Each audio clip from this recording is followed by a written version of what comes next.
성경과 함께하는 큐티 시간입니다. 2024년 9월 9일 월요일, 오늘의 말씀은 열왕기하 4장 38절에서 44절입니다.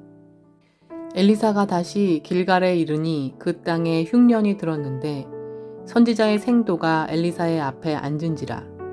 엘리사가 자기 사환에게 이르되 큰 솥을 걸고 선지자의 생도들을 위하여 국을 끓이라 하매, 한 사람이 채소를 캐러 들에 나가서 야등 덩굴을 만나 그것에서 들외를 따서 옷자락에 채워가지고 돌아와서 썰어 국 끓이는 솥에 넣되 저희는 무엇인지 알지 못한지라.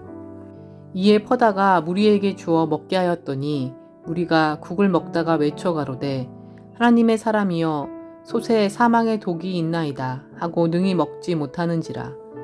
엘리사가 가로되 그러면 가루를 가져오라 하여 솥에 던지고 가로되 퍼다가 무리에게 주어 먹게 하라 하매, 이에 솥 가운데 해독이 없어지니라.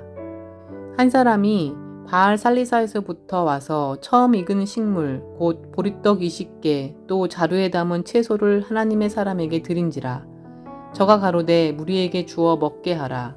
그 사환이 가로되 어찌미니이까 이것을 100명에게 베풀겠나이까 하나, 엘리사는 또 가로되 무리에게 주어 먹게 하라. 여호와의 말씀이 무리가 먹고 남으리라 하셨느니라. 저가 드디어 무리 앞에 베풀었더니 여호와의 말씀과 같이 다 먹고 남았더라. 오늘 본문의 해설입니다. 기근 속 기적. 엘리사의 5번의 이적 중 넷째와 5째 이적입니다. 이 두 이적은 모두 흉년 중에 일어났고 선지학교가 있었던 길갈에서 행해졌으며 음식과 관련되어 있습니다.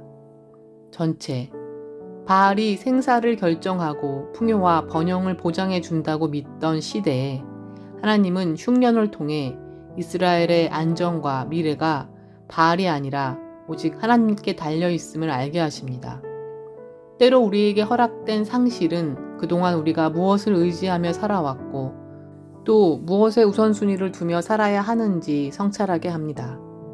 우리도 하나님만이 생명의 근원이시며 쉬지 않고 우리를 돌아보시는 보호자임을 인정하고 주께서 어디로 보내시든지 생명을 살리는 구원사역에 참여합시다. 38에서 40절. 길갈을 찾은 엘리사가 배고픈 제자들에게 변변치 않지만 죽 한 그릇이라도 먹이려고 준비한 음식 때문에 오히려 제자들이 목숨을 잃을 뻔합니다. 선지학교가 있는 길갈도 흉년을 피하지 못했고 제자들은 들이나 산에서 채집한 식물로 연명해야 할 만큼 빈궁했습니다. 하나님의 사람이 하는 일이라고 해서 모든 것이 순탄한 것도 아니고 하나님의 역사가 우리의 기대대로 진행되는 것도 아닙니다. 그래서 믿음이 필요합니다. 믿음은 늘 우리의 기대와 예측을 뛰어넘어 역사합니다. 41절. 마실 수 없던 샘에 소금을 넣어 물을 고친 것처럼 솥에 가루를 던져 독을 제거하는 이적을 행합니다. 이것은 우상 숭배의 도구로 죽어가는 이스라엘을 해독하고 살릴 수 있는 능력이 하나님께만 있음을 보여준 사건입니다. 우리 인격과 삶을, 이 땅의 교회와 자녀들의 영혼을 상하게 하는 독은 무엇입니까? 죄와 사망의 독으로 신음하는 세상에 생명의 복음을 전하고 살아내며 해독제의 역할을 감당하고 있습니까? 42에서 44절. 흉년의 때 엘리사는 처음 익은 보리와 채소를 가져온 한 사람의 헌신을 사용하여 기근에 처한 100사람을 배불리 먹이고 남기는 이적을 행합니다.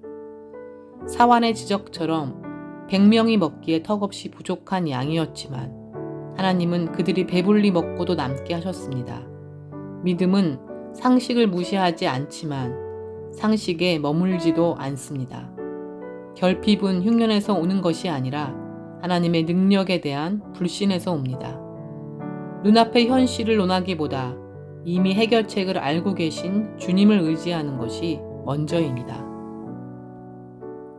오늘 말씀을 통해 나를 찾아오신 하나님은 어떤 분이신가? 먹을 수 없는 음식의 성질을 바꿔주시는 하나님이시다. 부족함을 풍성함으로 바꾸시는 하나님이시다. 본문의 배경인 길갈에는 흉년으로 인해 발생하는 문제들을 하나님의 사람 엘리사를 통해 해결하신다. 이 해결에는 공통점들이 발견된다. 독이 든 음식 이전에 선지자의 생도들을 위해 음식을 대접하라는 말씀에 순종하는 과정이 있었고, 100명을 먹일 정도에는 한없이 부족하지만 한 사람의 보리떡 20과 자루에 담은 채소가 먼저 하나님의 사람에게 드려졌다. 어려움에 직면한 그대로 아뢰고 빈 그릇을 있는 힘껏 모으라는 말씀에 먼저 순종한 과부와 아들들처럼 계속되는 엘리사의 사역에는 엘리사의 사역 이전에 그의 말씀에 그대로 순종한 사람들이 있다는 공통점이 이어진다. 계속 이어지는 기적들의 공통점은 우리에게 무엇을 말하고 있는 것일까? 사람들도 어쩌면 각자 다른 종류의 어려움과 독성과 같이 뾰족한 부분들이 있어 창조적 원래의 기능을 하지 못하게 하는 상황과 모난 성질들을 매일 말씀으로 바꿔가시는 하나님의 일하심을 드러내는 게 아닐까?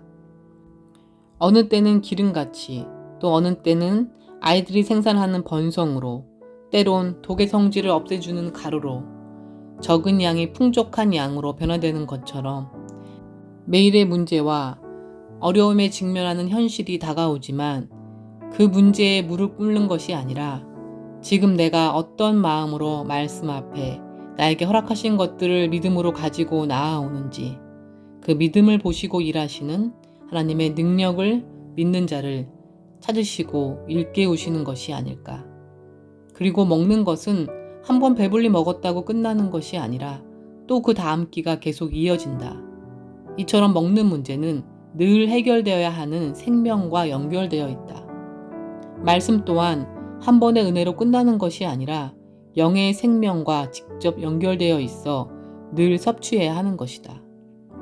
주님, 문제로 보기 시작하면 끝도 없는 인생의 고난을 믿음의 눈으로 바라볼 수 있기를 간구합니다. 그래서 나에게 허락하신 그 자리에서 무엇을 먼저 순종해야 하는지 찾을 수 있기를 간구합니다. 그 다음은 창조하신 창조주께서 재료를 바꾸고 형질을 바꾸는 것이 아무 문제가 되지 않음을 깨달을 수 있는 지혜를 허락해 주세요. 이렇게 하나님을 알아가는 기쁨에서 경외함으로 회복되는 공동체의 삶이 되기를 간구합니다. 반복된 엘리사의 사역을 통해 어려움에 직면했을 때 하나님 앞에 어떤 자세로 나아가야 하는지 배우고 실천함으로 기본값이 잘 정해지기를 도와주세요. 그래서 인생의 여러 부족들과 배고픔이 있을 때에 하나님을 향한 믿음이 성장하는 복이 되기를 간구합니다. 예수님의 이름으로 기도드렸습니다. 아멘. 우리는 또 말씀을 함께 묵상하는 길에서 다시 만나요.